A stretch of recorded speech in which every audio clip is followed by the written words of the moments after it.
মনে হয় যে অন্তর্বর্তীকালীন সরকারের ভিতরেও কিছু বিএনপি বিদ্বেষী উপদেষ্টা রয়েছে। বিএনপির কারো নাম বা বিএনপি যদি কারো জন্য সুপারিশ করে তাহলে ওনারা খুব বিব্রত এবং ঈর্ষান্বিত হন।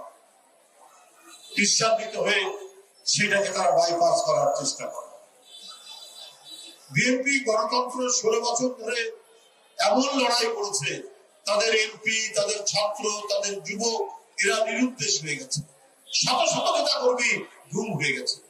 এই গণতন্ত্রের লড়াইয়ের চ্যাম্পিয়নের পতাকা যিনি নিজের নির্যাতন সহ্য করে যিনি অগ্রগামী করেছেন, তিনি তো দেশের নেত্রী বেগম খালেদা জিয়া।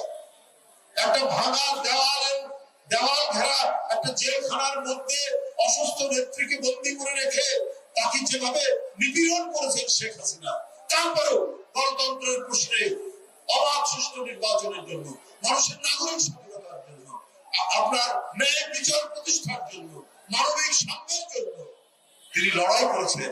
এতটুকু বিচ্যুত হন, তার অবদান সবচেয়ে বেশি।